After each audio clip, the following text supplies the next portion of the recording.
Just let me know when you're ready and we'll kick off. I am ready whenever you're ready. Well, thank you everyone for tuning in for the next Your Military Spouse Cabinet episode. And we've got folks joining us on Zoom and on Facebook Live. So I am watching for comments. Please feel free to weigh in with your comments, thoughts, and we'll do a Q&A at the end as well. For those who don't know, Homefront Rising is an initiative aimed at elevating military spouse leaders and their voices, especially through running for office, but not only by running for office. We think there are lots of ways for military spouse leaders to step up and make change. And one of those ways is as an advocate. So I am really excited to have Lakesha Cole here with us. And I was thinking back, I think it was when Lakesha was the 2014 Military Spouse of the Year, which is super exciting and amazing. And I was telling myself, there's no way it's been 7 years, that's kind of crazy. But that's how we first, that's how when we first crossed paths. But Lakesha is a mom and a veteran spouse and an entrepreneur and business owner extraordinaire, founder of She PR, which also works on elevating women leaders. So I think we probably have a lot to talk about there. But has also been an incredible military spouse advocate, especially on entrepreneurship and employment issues. So I won't spend any more time introducing you. I think we'd love to hear, your story and your path as a military spouse and how that led you to be such an incredible advocate. Oh, thank you. Thank you for having me, Libby. You guys, my name is Lakesha. I am the owner of She PR. We are a boutique PR agency, and we help women in C-suite and progressive thought leaders in business and politics accelerate through strategy and earned media. So you've seen our clients on like CNN, Fox News, CNBC, just to name a few. I am mom of 3. Kaylee is 15, Kirby is 6, and Keegan is 5. And my husband recently retired. I say recently because I still feel like it was yesterday, but July will be 3 years that he has retired from the Marine Corps. So we are living our best retired life down here in the Tampa Bay suburbs. Many of you who are watching probably know me as the former owner of She Sway Marketplace. I'm sort of, I hate the word famous, but most people kind of have followed my journey from this little online boutique that I started in my basement and was able to grow it into a brick and mortar location. We opened our first store in Okinawa, Japan. And we opened our first US store in 2016 down near Camp Lejeune. And then we opened our second location in Portsmouth, Virginia, which is my hometown, in 2018. Then COVID came a year ago and wiped out my retail business. And like many of you watching, I always say we're the kings and queens of pivoting and reinventing ourselves and having to figure out what's next and then making that what next happen, right? So my retail business was my sole source of income for 8 years. And it was my life. It was what I did from the time I woke up to the time I laid down. But I just could not financially support the business anymore once COVID had hit, and had to face the decision of, am I going to try to stick it out and ride it out to see if it gets better, or am I going to pull the plug and move on to something much bigger? So we decided to pull the plug and move on. And that's when I sort of sat down and said, okay, now what am I great at? What can I turn into another business that can continue to give me the opportunity to financially contribute to my household, but also make a difference in the world? And I've always had a knack for marketing and PR. My actual traditional background is in journalism and PR. So I decided to monetize my smarts and launch the PR agency, and here I am. And now I sit here and I think, what took me so long? Because I have no regrets whatsoever closing my retail business and started a new one. It has brought so much, a different type of joy. It's stressful, but it's fun, and I'm enjoying the growth. I'm enjoying the process, and I'm enjoying getting to tell the stories of my clients. That's great. And are you working with folks who are running for office at all, or is it more business owners? Both. So I have one client on my roster who's running for a school board seat in Midlothian, Texas. I'm adding another potential client to my roster, hopefully next week, who's also running for a local seat in Missouri. And then I have entrepreneurs and CEOs on my roster as well. Yeah, that's fantastic. So to rewind a little bit, when you were working with She Swank, and I know you did some advocacy with congressmen and at the federal level especially. So can you talk a little bit about like how that came to be and how you told your military spouse story as an advocate? Yes. So I like to say, when we decide we're going to advocate for something, it's always rooted in personal experience, right? So my experience was, and my biggest challenge was always with employment. And I experienced this when we PCS from Virginia to Camp Pendleton. But it kind of hit me the hardest when we were stationed overseas in Okinawa, Japan. I remember being so frustrated and saying to my husband, I'm not talking about this military spouse employment thing anymore. I felt like no one was listening.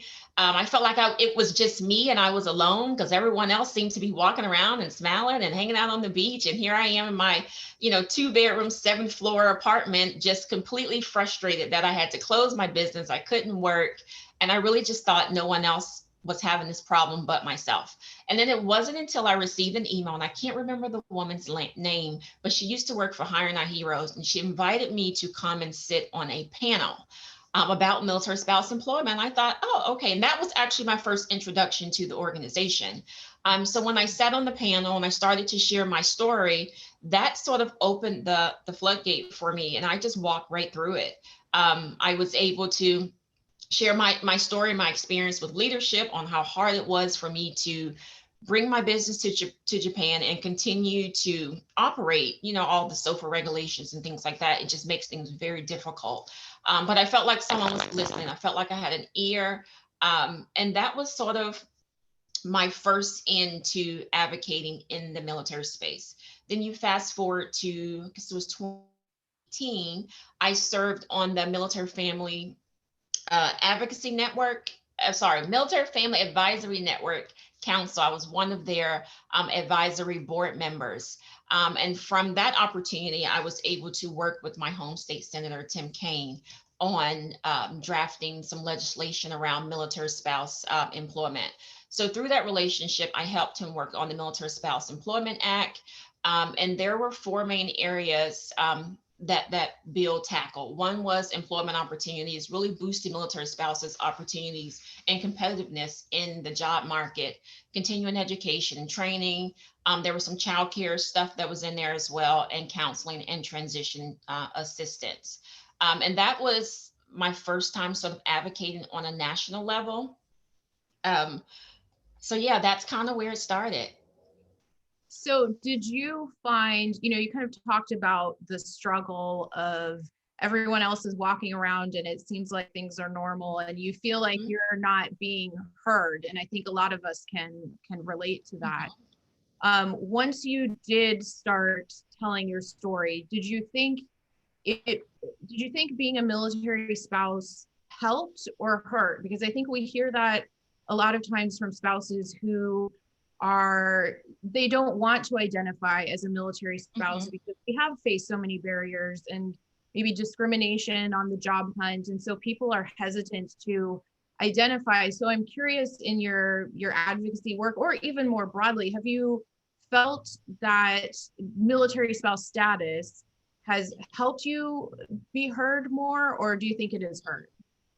I think it depends on the situation, right? I always tell people, don't just find any person, find the right person. And LinkedIn is really a great tool for you to be able to kind of borderline stalk people to see what their background is, what their interests are. So I always try to find that person who has some sort of military connection, because then I feel like, okay, there's one person here who understands the lifestyle and what we go through.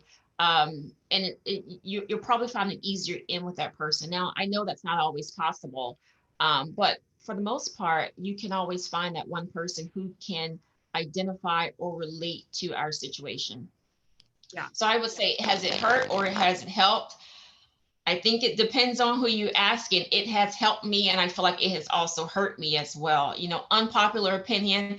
I always say, being a military spouse is sort of part of my journey, but it's not the totality of who I am or who we are.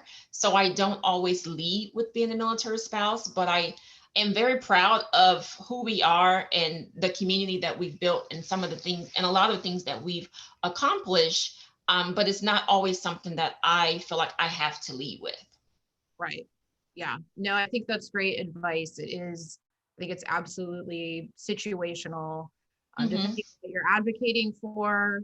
In the employment context, I always say, know who you're applying to, know Yep. the company, do they have these initiatives? And I think that's part of the advocacy work too, is knowing your Mm-hmm. audience, right? And crafting Right. a message to whoever you're trying to reach. Right. Yeah. Um, so for folks who want to follow in your footsteps and Mm-hmm. influence, federal policy, like you said, working with a senator on this Military Spouse Employment Act, um, whether it's that or at, like the local level, someone who is working with the school board, Mm-hmm. what what I guess is your best piece of advice? I think especially on the communications point, that seems to be Mm-hmm. a lot of the questions we get, and your area of expertise. So Right. I would wonder, do you have something that you would tell people to do or maybe not to do when they're advocating? I'm not really big on the not to do because I tend to do it anyway and just worry about what's going to happen later. But we have to start showing up in our space, right? Whether that's on our social media platforms, whether that's you joining a board or some sort of organization, we have to start showing up. Take advantage of opportunities to meet your senators or representatives and visiting their office. And if you can't meet face to face, you can spend time with some of their staff members. You can find them on just about any social media platform. And you'll be surprised at how young and sharp their staff members are, right? And if you can get them to care about your issue, chances are they'll talk to their boss about that issue as well. And don't be afraid to share your story. Again, utilize those social media platforms to do that. That is, I said, that's everyone's sort of platform where they can voice their concerns and their opinions, share whatever information they need to share to get people to rally behind whatever is near and dear to their heart. And then you also want to make sure that you know your issues, not just relying on news and social media, but doing your homework, and knowing where your elected officials may stand on certain issues and how you can insert yourself into those conversations. You want to make sure, so as for the communication piece, figuring out where you best fit in the conversation and figuring out a good strategy to insert yourself in those conversations. Yeah, that's great advice. So this was not on my original list of questions, but since you mentioned social media, Mm-hmm. I wanted to talk about that for a minute, because I think a lot of spouses we worry about OPSEC and Mm-hmm. told, don't post anything about your life or your service member, like be very careful on social media. And I certainly think that is true. We have to be aware of what we're Mm-hmm. putting out there. But I think it is such an important tool and such an important platform. I'm obviously biased. I started as the Mm-hmm. social media manager for Right. Msjdn.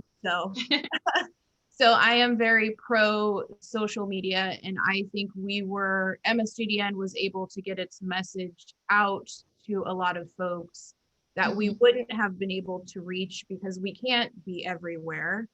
Um, but I'm curious your thoughts, like, should military spouses be on social media? I'm kind of pre-assuming you're in the same camp as I am. And if so, like, what do you think are the most useful platforms as an advocate? So the answer is yes. And the reason why is we're not active duty. So we don't have to abide by the same rules and regulations and policies. And it doesn't mean that you have to go out and be reckless and disrespectful. That's not what I'm saying. But just because your service member is active duty doesn't mean you should minimize your voice on how you choose to present yourself on social media. As for the best platforms, from a communications perspective, I typically use Twitter to network, to interact with journalists and producers. It's also a great way for you to interact with your elected officials. I use LinkedIn more as like a directory when I'm trying to find someone or identify who that right person is. I use Facebook to share news. And I use Instagram not really for any of this, just Instagram makes me happier than all of the other platforms because everything is so nice and pretty, right? So it's kind of like my escape. But I would say Facebook, Twitter, and LinkedIn are my top three. Yeah, I think that's great. Again, kind of doing your homework and understanding that not all platforms are created the same, not all the same people are on all of the platforms, and thinking Right. about where you are, where your message makes the most sense based on Mhm. which audience you're trying to reach. Right. And most people think that they have to be on all of them. You really don't. You can pick the one that you're um, the best at and roll with that one. If you feel more comfortable, I have a hard time on Twitter because I can't seem to communicate my message in 160 characters, right? Very, very long-winded. So Twitter is not where I want to have a deep conversation with someone. But I got you on Facebook and I can hang with you on LinkedIn. So you just want to find where you feel the most comfortable and roll with that one. Yeah. Great. Well, I will put out a call for questions if people want to ask questions in the chat, either on Facebook or Zoom. I will be watching there, so get them in. And in the meantime, I wonder if you have, I think one of the things that we have tried to talk about as at Homefront Rising is Mhm. uh, failing, right? Like not every outreach effort you make is going to be successful. Not every business you start is going to be successful, probably, unless you're really, really great.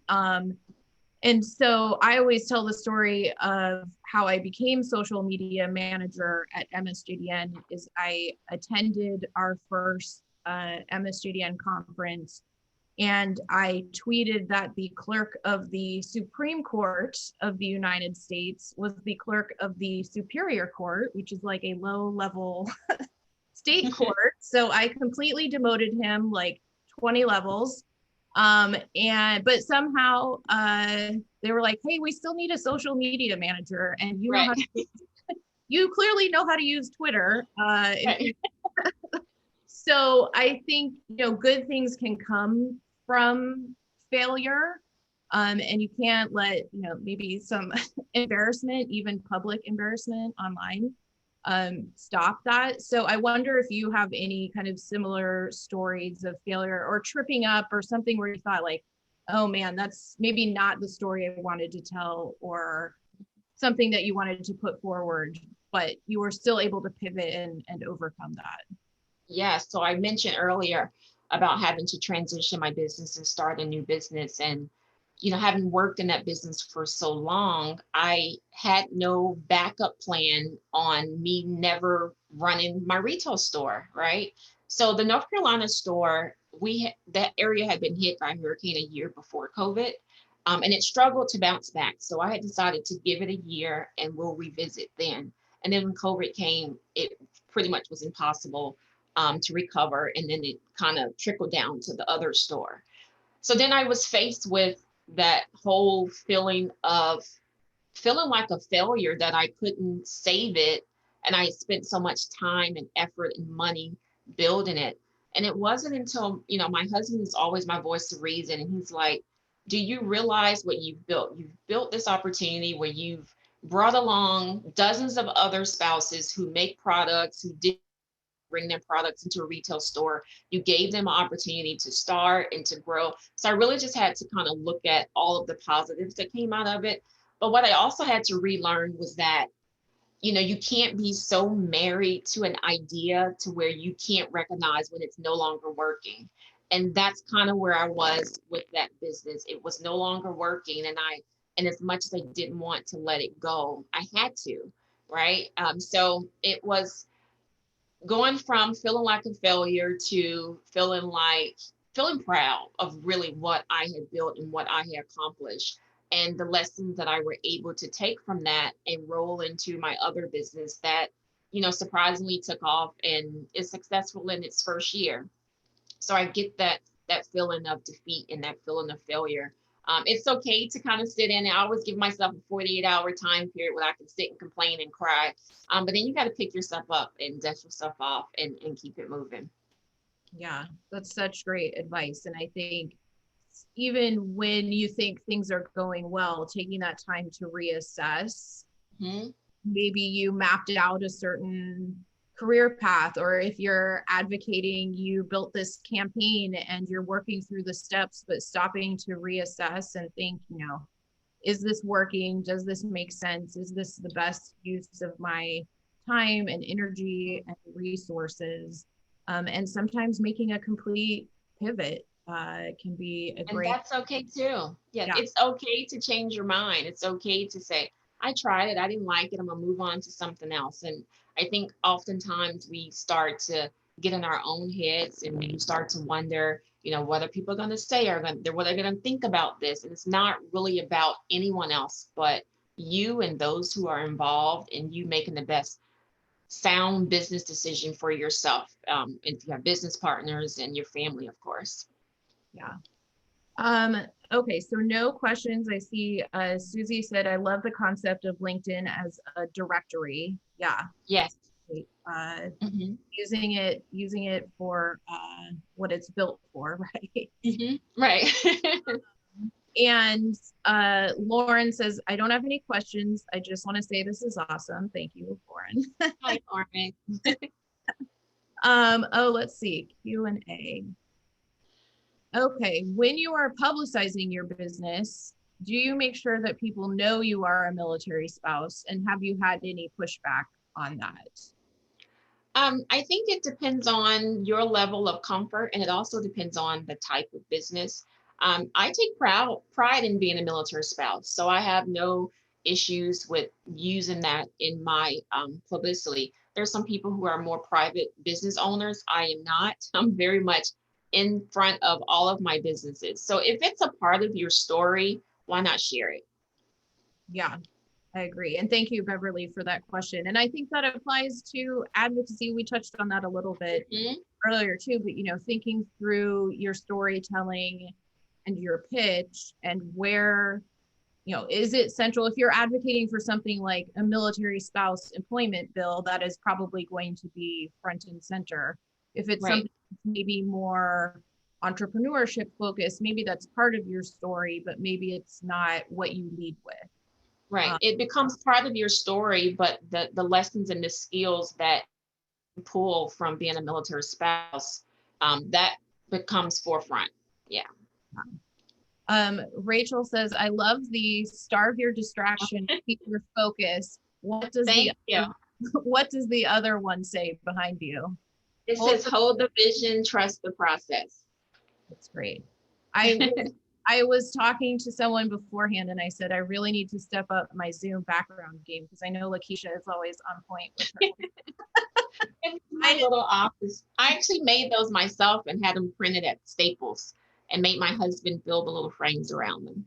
Oh, that's great. Yeah. Yeah. One other thing while we wait, if folks have any other questions that I wanted to touch on, because I know you are focused on advising women thought leaders. Mm-hmm. And although not all military spouses are women, that is predominantly who's part of this community. And so I'm curious if you can share, some of the advice that you would give to a woman stepping up as an advocate and putting herself out there, because we know that the pressures on women are different. Right. And so how, what are you telling, you don't have to give it give it all away, but what's your best piece of advice for a woman maybe putting herself out in the spotlight for the first time? In terms of advocacy, I will tell her, one, to act locally, and two, to run for office, right? There are so many city council seats that go unchallenged every year. State level legislation is a great opportunity to start. I really felt like I was at a time in my life where I felt like it was important for me to be a part of the conversations that are happening today, and be a part of the movement that's happening today. And nowadays, women, we feel more emboldened now than ever to lead and to take action. And I think we all have a story to tell. And I think we all have something positive to contribute to our community. So I most definitely encourage all of my clients that you don't know this yet, but I'm positioning you to run for office somewhere, in whether it's local, state, or federal. So that would be my advice: is to act locally, start locally, and run for office. Yeah, I think that is such good advice. I was looking at something after the inauguration that said, both President Biden and VP Harris both started locally. I think Mm-hmm. Biden was a city council Yep. first, uh, Mm-hmm. and VP Harris was, I think, a local DA, and then advanced from there. And so a lot of times we only see the end of the story where someone is running for Senate or running for president, and you don't always realize the backstory and where they started. And like you said, there are so many opportunities at the Yes. local level and things that make a real direct impact, schools, garbage collection, roads. Like there's so many things that impact our daily lives that have nothing to do with the federal government. Right. So yeah, that's fantastic advice. Yeah. You feel the impact on your wallet locally first. So if you're going to get involved, start locally. Well, we relocated from Jacksonville, North Carolina, and I believe the mayor won. He had like 1,200 votes, in a city of tens of thousands of people. And un, he didn't have an opponent the last election, I think. But there are just so many seats across the country, that are unchallenged, that I think need us. Yeah, Yeah, they need absolutely. us. What about, so how do you feel rooted in local politics when so many of us move frequently? Oh, this is a really great question. So, regardless of where we've been stationed, I always insert myself into that local community. I don't care if I'm there for 1 year, 2 years, or 5 years. And it's not always to serve my personal interests. I always try to get a pulse on what's happening in the area and how I can be the best advocate for those folks, regardless of how long I'm going to be there. So I think if you're somewhere and you know you're not going to be there long, pick an issue that's near and dear to your heart. And you can still support that cause, even though you know you're not going to be there 10 years from now to reap the benefits of it. Yeah. And I think military spouses really have unique insight that can and should be valued. Maybe it isn't always valued, but going back to these local issues, if you're talking about education and Mhm. employment, these are things, I mean, I don't have kids, but I've watched my military spouse friends deal with enrollment issues and the special education issues and in school district after school district, right? So you have seen a lot of times what works and maybe what doesn't work. And that is really valuable insight that you can take and offer. Yeah, Beverly is saying all All politics. politics is local. Yes. All business and all politics is local. Yeah. Absolutely. And so I think we have to sell that, go to your local, if you want to get involved in politics, go to your local Democrat or Republican club and Mhm. start volunteering for a position. I'm a big junior league advocate. I know that sounds like very old school, but I started in the San Diego Junior League, which was really progressive. And there has been a junior league everywhere that we've gone. It's a built-in network. I'm sure people have similar things with sororities and other civic Mhm. organizations, like use those connections to dig in locally. Like Lakesha said, whether you're there for a year or 5 years, start building those networks. Yeah. And I mean, everyone is so connected now, and with everything being virtual, I think it's a lot easier to get plugged in. Yeah, and most local governments have like this local leadership development program where I think it's usually like a couple of weeks long, and you come in and you learn all the things about how their government functions, and you get to learn what the different departments are doing. You get to meet the heads of those departments. You get to meet your local elected officials, and I think that's a really great way to introduce yourself to your new duty station, and probably the best step to sort of start to get involved locally. Yeah, in San Diego, that was through the Chamber of Commerce, ran like Hmm. a Feed San Diego program with future leaders. So that's a great piece of advice to check out those Yeah, programs. and they're Um, free. So, yeah, yeah, mhm. always free, always. All right, so one more one more question before we wrap up. Kristen's Mhm. asking, can you tell us a little more about allowing yourself to fail and building a new dream? I find myself holding on to and grieving old ideas. So you can maybe talk a little bit more about how you gave, I think you said you gave yourself 48 hours to grieve. Yeah. How do Mhm. you do the moving on part? Do you have any advice on that? The moving on part for me was actually me tapping into my network of folks and sort of sharing with them what I felt my new path was going to be. And then they reciprocated and referred clients to me. So, that saying, make sure you have friends who speak your name in rooms full of opportunities. Well, that actually really happened to me. So I would say my tribe made it easier for me to kind of get over my woes, and sort of pursue my new business.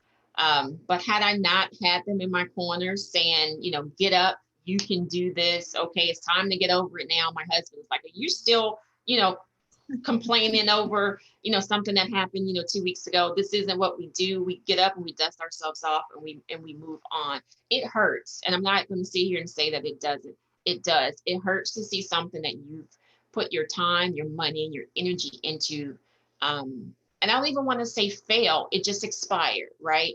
All ideas and all businesses have a season, and they come and go, so we have to be able to kind of roll with that when the season comes, or when it's time to just pull the plug, and move on. I still, even when I talk about it, I still feel that thing building up in my chest, because I'm like, oh, I wonder how the business would be doing if I kept it going. But it was time for me to let it go.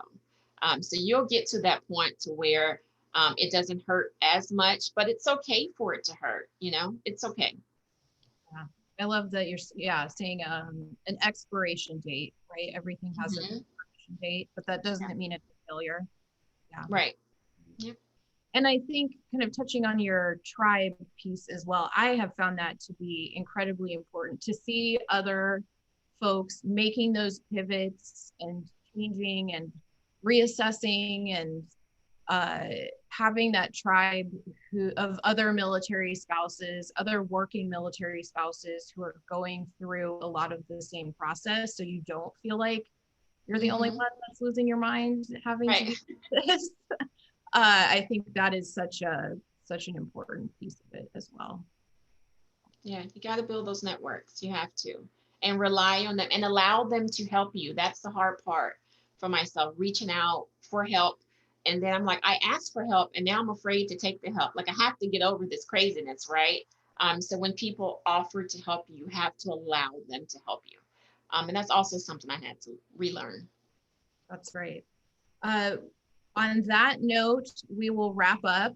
And I think that is a great piece of advice to leave on. And I hope folks will let Homefront Rising help you on your journey, whether that is as an advocate, if you are pursuing a policy position, if you want to run for office. We have this whole network that is here to help you and support you on that journey. And so like Lakesha said, let us help you. Check out the website, runmilspouserun.com. We have some great resources there, including the newly released Military Spouses Guide to Running for Office. So check out the resources, and we have replays of all the past sessions of this series, the Your Military Spouse Cabinet series. We will post this there as well. So thank you so much, Lakesha, for sharing your time and your expertise with it. We appreciate it. Awesome. Thank you for having me. All right. Have a good one, everybody. Bye, guys. Bye.